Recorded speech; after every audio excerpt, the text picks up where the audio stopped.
In recent weeks, a major development sent shockwaves through the global seafood industry.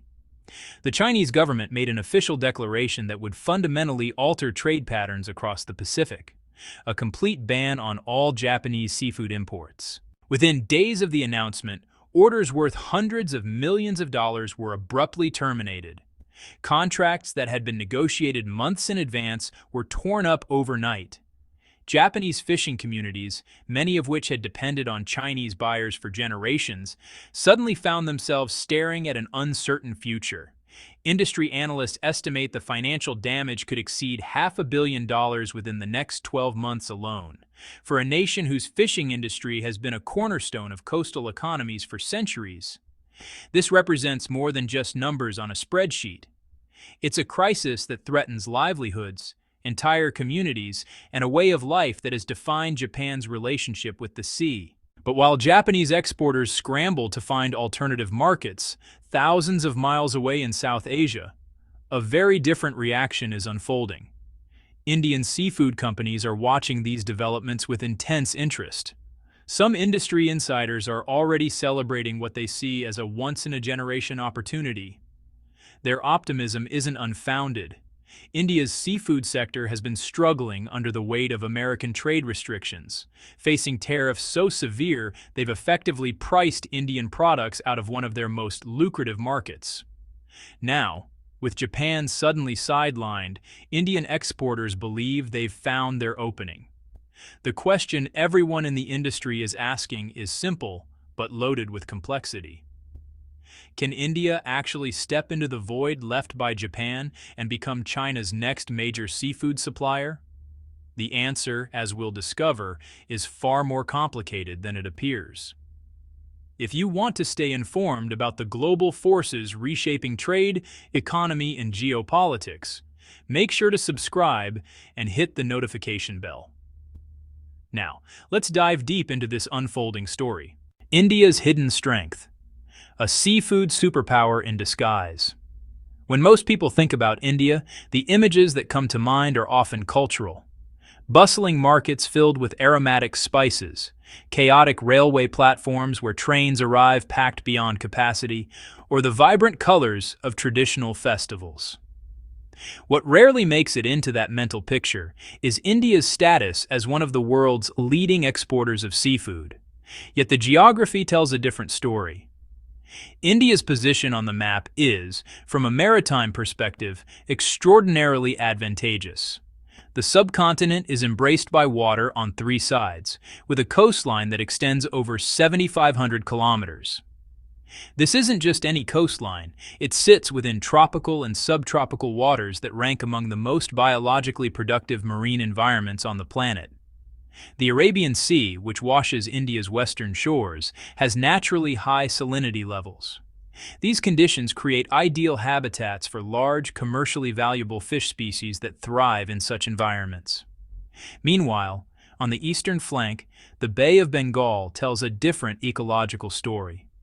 Its waters are nutrient-rich, fed by massive river systems that carry minerals and organic matter from the Himalayan watershed.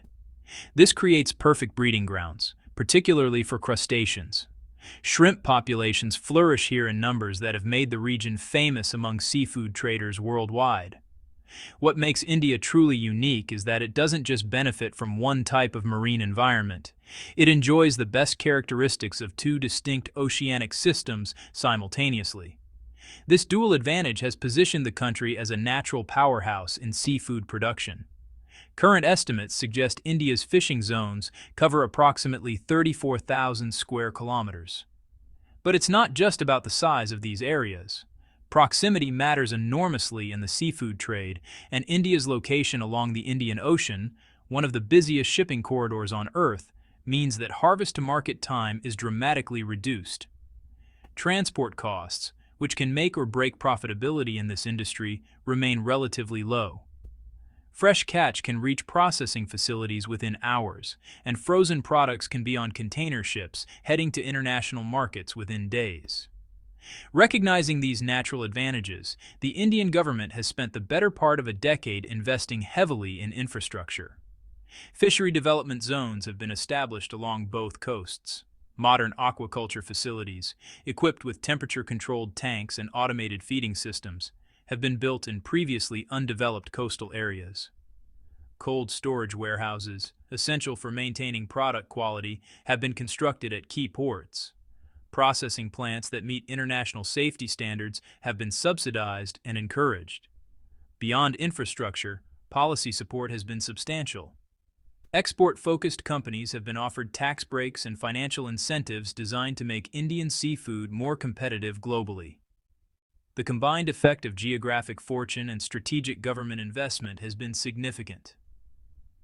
According to the most recent trade figures from 2024, India exported approximately $7.4 billion worth of seafood. That translates to roughly 1.7 million tons of product shipped to markets around the world. The primary destinations? The United States leads the pack, followed by China, the European Union, and various Southeast Asian nations. Within India's export portfolio, one product dominates everything else: shrimp. Specifically, white-leg shrimp, scientifically known as Lithopeneus vanami. This single species accounts for approximately 70% of India's total seafood export value. In 2024, nearly half of India's shrimp production was purchased by American buyers. These crustaceans are harvested from farms along India's western coast, packaged in refrigerated containers, and begin their long journey across the Arabian Sea, through the Suez Canal, across the Mediterranean, and into the Atlantic, eventually arriving at ports along the American East Coast. The entire voyage takes roughly 25 days under optimal conditions. For years, this system worked seamlessly. Indian producers knew they had a reliable buyer in the United States, and American retailers knew they had a dependable supplier offering competitive prices. It was a textbook example of globalization functioning as intended. But then the ground shifted beneath everyone's feet. The transformation began the moment a new administration took power in Washington. Trade policy, which had been relatively stable for years, suddenly became weaponized as a negotiating tool. India found itself in the crosshairs almost immediately. The first announcement came on July 31st. An executive order declared that starting August 7th, most Indian goods entering American territory would face a 25% tariff. The stated justification was vague, something about leveling the playing field and protecting American interests. But before the industry could fully process this first shock, a second blow landed. Just one day later, on August 6th, the administration announced an additional 25% tariff. This time, the rationale was different. India was accused of indirectly supporting Russian economic interests by continuing to import Russian oil. Whether or not this accusation held merit became almost irrelevant. The practical effect was immediate and devastating. When you stack a 25% tariff on top of another 25% tariff, you don't end up with a 50% surcharge. The mathematics of cascading tariffs actually make the effective rate even higher. For Indian exporters who had built their entire business model around competitive pricing, this was catastrophic. The tariffs officially came into force on August 27th, and the damage became apparent within weeks. Industries that relied on high volume and thin profit margins were hit hardest. Textiles, leather goods, furniture manufacturers, all struggled. But few sectors felt the impact as acutely as seafood. Remember, the United States had been absorbing roughly 35% of India's total seafood exports. Overnight, that market effectively closed. Frozen shrimp processors, many of which had exclusive supply agreements with major American retailers like Walmart, received cancellation notices in bulk. Orders that had been confirmed months in advance were suddenly voided. Production schedules that had been carefully planned were thrown into chaos. Workers who had shown up expecting regular shifts were sent home indefinitely. The ripple effects extended far beyond just the fishing boats and processing plants. Cold chain logistics companies that specialized in refrigerated transport saw their business evaporate. Packaging suppliers lost major clients. Port workers handled fewer containers. The entire ecosystem that had grown around seafood exports began to falter. By October, official data confirmed what everyone in the industry already knew. Indian seafood exports to the United States had dropped 9% compared to the previous year. And this was just the beginning. The real decline was expected to accelerate in subsequent months as existing contracts expired and weren't renewed. The human cost was equally severe. Millions of jobs across India's coastal regions depend directly or indirectly on seafood exports. Fishermen, farm workers, processing plant employees, truck drivers, administrative staff, all faced an uncertain future. In response, the Indian government rushed to assemble a relief package. $5 billion was allocated to support export-oriented industries, with a substantial portion earmarked for seafood and textile sectors. While this emergency funding provided temporary breathing room, everyone understood it wasn't a real solution. Government subsidies can cushion a fall, but they can't replace lost markets indefinitely. The urgent question facing Indian seafood companies became painfully clear. Where could they redirect these massive export volumes? The answer, they believed, lay across the Himalayas in China. To understand why India turned its attention to China, you need to grasp the sheer scale of Chinese consumption. With a population of 1.4 billion people and rapidly growing middle-class purchasing power, China represents one of the largest consumer markets on Earth for virtually everything, including seafood. Despite having a highly advanced domestic aquaculture industry that produces more farmed seafood than any other nation, China still cannot satisfy its own appetite. Cultural preferences, rising incomes, and changing dietary patterns have all contributed to steadily increasing demand for imported seafood products. In 2024 alone, China purchased approximately $18 billion worth of seafood from international suppliers. That's not a misprint. 18 billion. To put that in perspective, it's more than twice India's entire seafood export value to all countries combined. Within this enormous market, Japan had long occupied a privileged position. Japanese seafood wasn't just another import category. It represented quality, safety, and prestige. For decades, Japanese suppliers had cultivated relationships with Chinese buyers, particularly in the premium segment. Scallops from Hokkaido, sea urchins from northern waters, fresh tuna handled according to traditional methods. These weren't just products. They were symbols of culinary excellence. Japanese exports to mainland China typically hovered around $560 million annually. While this represented only a fraction of China's total seafood imports, it was concentrated in high-value categories. These weren't commodity products competing on price. They were premium goods commanding significant markups. Chinese consumers, especially in major urban centers, willingly paid extra for seafood bearing Japanese origin labels. Then came November 2025, and everything changed. Following controversial statements made by Japan's prime minister regarding sensitive political issues, the Chinese government made a decisive move. A complete suspension of all Japanese seafood imports was announced. The implementation was swift and uncompromising. Within days, approximately 4 tons of Japanese seafood that had already cleared customs and were awaiting distribution were seized and returned to their ports of origin. Existing contracts, regardless of their terms or the relationships behind them, were canceled immediately. For the Chinese market, which had developed such strong dependencies on Japanese supply chains, this created an unprecedented disruption. Restaurants specializing in Japanese cuisine suddenly couldn't source their signature ingredients. Retailers who had dedicated entire sections to Japanese seafood faced empty shelves. Distributors who had built their business models around Japanese imports scrambled to find alternatives. From India's perspective, the timing seemed almost providential.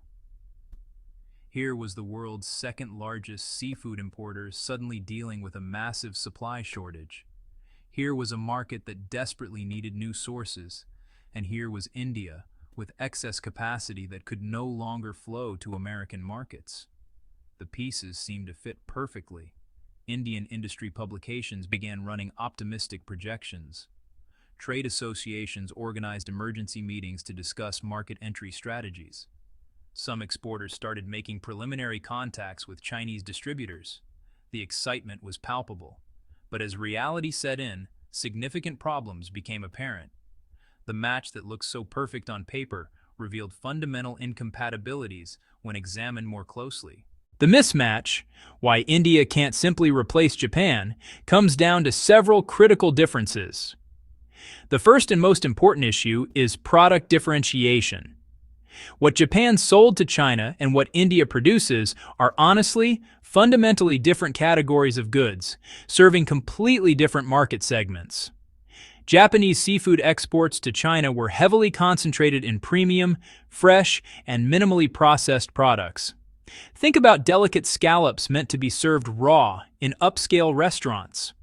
Or consider fatty tuna belly, prized for sushi and sashimi preparations. Sea cucumbers harvested from pristine northern waters and sold at premium prices to consumers who value their origin. These products command high prices precisely because of where they come from and how they're handled throughout the supply chain.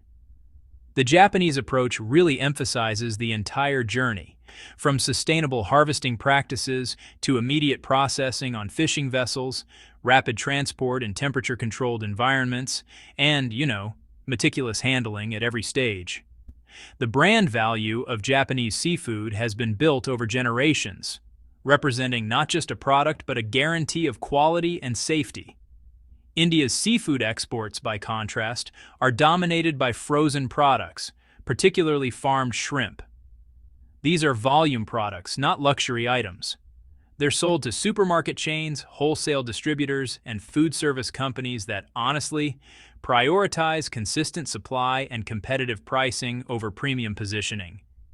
Indian shrimp might end up in a family's stir-fry dinner or a restaurant's pasta dish, but it's almost never served as the centerpiece of a high-end dining experience. This isn't a criticism of Indian seafood quality, it's simply an observation about market positioning. A frozen farmed shrimp, regardless of where it comes from, cannot substitute for fresh, wild-caught bluefin tuna. They serve entirely different culinary purposes and appeal to completely different consumer segments. Chinese consumer psychology adds yet another layer of complexity. In China's seafood market, particularly in the premium segment, origin matters enormously.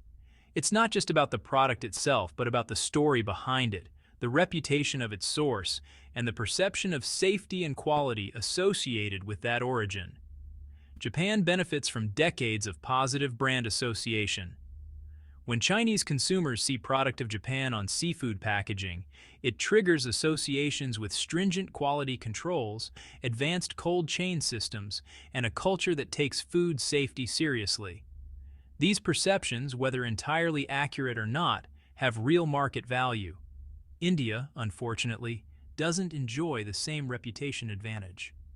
Fair or not, perceptions about sanitation standards, infrastructure quality, and food safety protocols affect consumer willingness to purchase, especially in premium categories. For products that will be consumed raw or minimally cooked, exactly the kinds of products Japan specialized in, consumers are particularly cautious about origin. Beyond product and perception challenges, India faces a third fundamental obstacle. It's trying to enter a market that's already exceptionally good at producing exactly what India wants to sell. China's domestic advantage, competing against a giant, is, honestly, one of the most underappreciated facts in discussions about global seafood trade. China isn't just the world's largest importer, it's also by far the world's largest producer. China's aquaculture industry operates at a scale that makes every other country's efforts look modest by comparison. Consider white-leg shrimp, the very product that forms the backbone of India's seafood exports. China doesn't actually need to import this species because it produces enormous quantities domestically. Coastal provinces from Hainan in the south to Shandong in the north have developed sophisticated shrimp farming operations. These aren't small family-run ponds. They're industrial-scale facilities employing advanced technologies, automated systems, and standardized protocols. Current estimates suggest China produces over 1.6 million tons of white-leg shrimp annually. That represents roughly 38% of global production. The operations are fully mechanized, highly efficient, and capable of maintaining consistent quality at volumes that, frankly, dwarf anything competitors can achieve.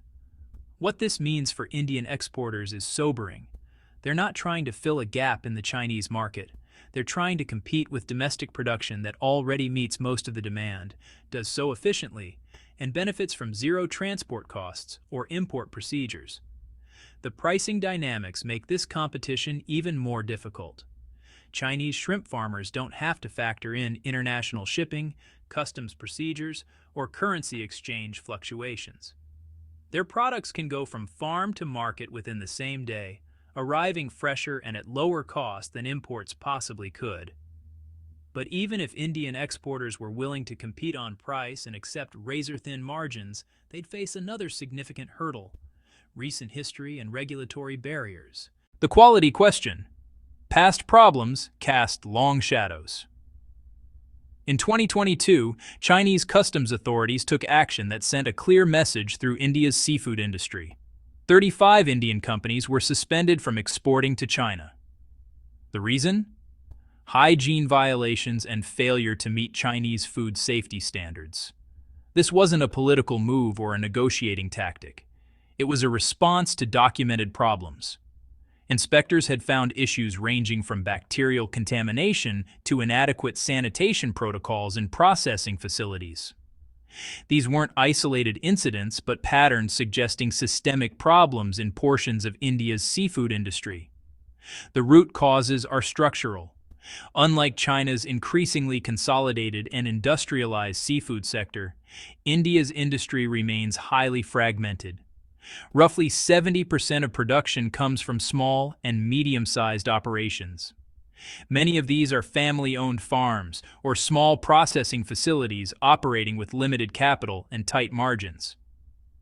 For these smaller operators, investing in advanced water purification systems, maintaining strict sanitation protocols, and upgrading refrigeration infrastructure represents a significant financial burden.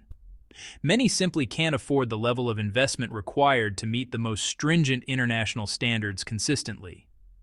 The cold chain infrastructure compounds these challenges.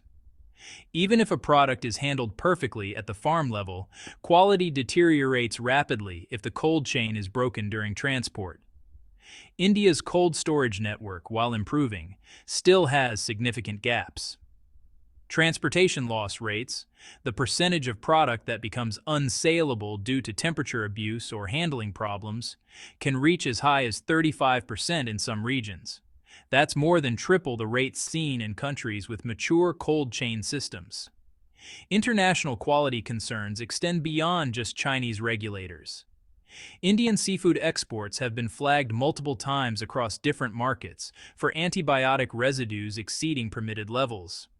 In some cases, banned substances, chemicals not approved for use in aquaculture anywhere, have been detected. These findings damage reputation across all markets, not just one country. When Chinese consumers and regulators look at Indian seafood now, they do so through the lens of this recent history. Overcoming that skepticism would require not just improved practices, but years of consistent, verified performance to rebuild trust. So while Indian exporters might feel confident about their ability to supply volume, confidence alone doesn't overcome regulatory barriers or consumer hesitation. Meanwhile, China has already identified an alternative supplier that checks all the boxes India cannot. Enter Spain, the unexpected winner. On November 27th, China's General Administration of Customs issued an announcement that might have seemed routine to casual observers, but represented a strategic shift to those watching closely. Spanish farmed aquatic products, the notice stated, would now be permitted to enter the Chinese market under specified conditions. The timing was significant, coming just weeks after the Japanese ban. The choice of Spain as a new approved supplier was even more telling. Spain occupies a unique position in global seafood markets, particularly for high-end products. Within the European Union, Spain holds some of the largest quotas for bluefin tuna, one of the most prized fish species in international cuisine. Spanish fishermen operate in the North Atlantic and Mediterranean, waters renowned for producing tuna with exceptional fat content, texture, and flavor. Southern Spain in particular maintains traditional fishing methods that have been practiced for centuries. The almadraba technique, a system of nets strategically positioned to intercept tuna migrations, produces fish that Japanese sushi masters, the world's most demanding tuna buyers, consider among the finest available outside Japan itself. Some Japanese importers describe Spanish bluefin as the best tuna Europe has to offer.